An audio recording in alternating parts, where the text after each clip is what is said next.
sebelum tanda-tanda kiamat besar ini, itu ada terjadi perang besar antara Islam sama Kristen. Dan itu terjadi di seluruh dunia, namanya Malhamah Kubra. Itu hadis Bukhari, 3 lembar kalau nggak salah hadis itu menjelaskan tentang proses peperangan itu. Dan itu nanti terjadi persatuan antara Muslim sama orang-orang Nasrani di seluruh dunia. Kemudian mereka bersatu memerangi satu kaum. Tapi nggak disebutin kaum ini siapa. Setelah mereka menang, baru pasukan Nasrani pulang ke negeri Syam bersama pasukan Muslimin yang dari sana. Kemudian mereka ngangkat bendera salib mereka mengatakan kamilah yang menang. Kemudian pasukan Muslim bilang, kita kan sama-sama. Enggak, bentrok, akhirnya jihad, perang pada saat itu. Hari pertama umat Islam dikalahkan, hari kedua dikalahkan, hari ketiga dikalahkan, yang berkumpul di situ sekelompok orang. Hari keempat seluruh Muslim seluruh dunia bersatu. Maka seluruh Nasrani pun bersatu seluruh dunia dan mereka berada di bawah 80 bendera. Kata sebagian ulama hadis adalah 80 negara. Lalu terjadi perang besar-besaran. Orang-orang Nasrani sekarang tahu itu, mereka mengatakan perang salib terakhir.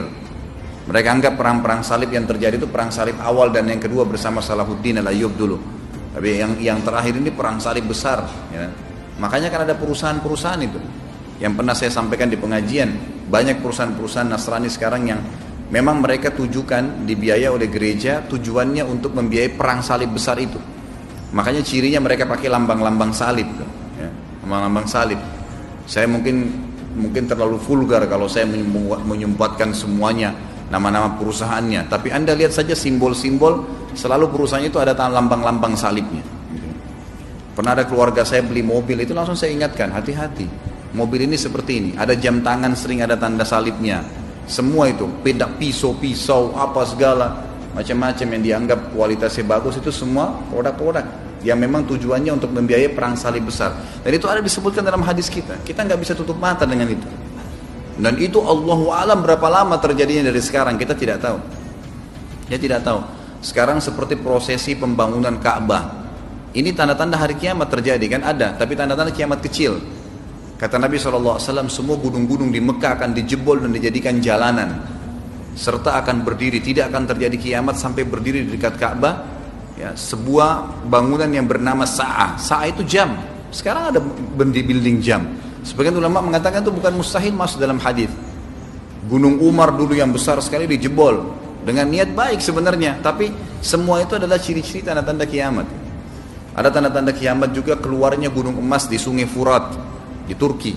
Sekarang ini semua negara-negara adik kuasa sudah sepakat dan mereka sudah lihat di gunung Sungai Furat itu, airnya akan merosot dan kelihatan gunung-gunung emas.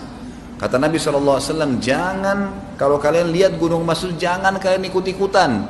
Umat Islam dilarang, jangan ikut-ikutan. Karena dari 100 orang yang memperebutkannya, cuma 1 yang hidup, 99 mati saling bunuh-membunuh. Karena gunung emas.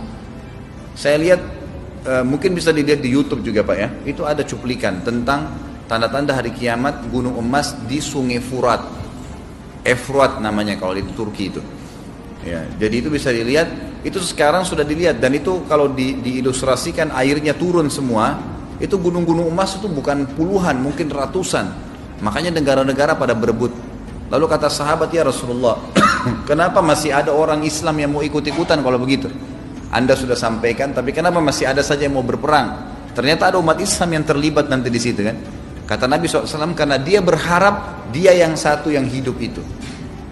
Padahal semua akan mati 99. Karena banyaknya korban nanti situ, sudah tidak kenal dia muslim ke dia kafir ke, tapi Nabi ingatkan, hai umatku jangan ikut-ikutan. Karena dari 100 orang 99 mati. Ini artinya bukan berarti 100 orang saja yang berebut, enggak. Artinya berapapun jumlahnya di sana, cuma 1% yang selamat nanti. Sampai-sampai karena banyaknya korban, gitu kan?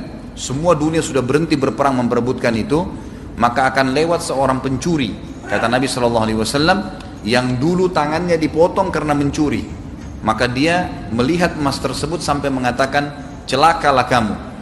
Apakah karena kamu tangan saya dipotong? Artinya emas sampai tidak ada nilainya lagi pada saat itu. Orang sudah tidak mau lagi emas, karena orang saling bunuh-membunuh. Itu tanda-tanda kiamat kecil itu.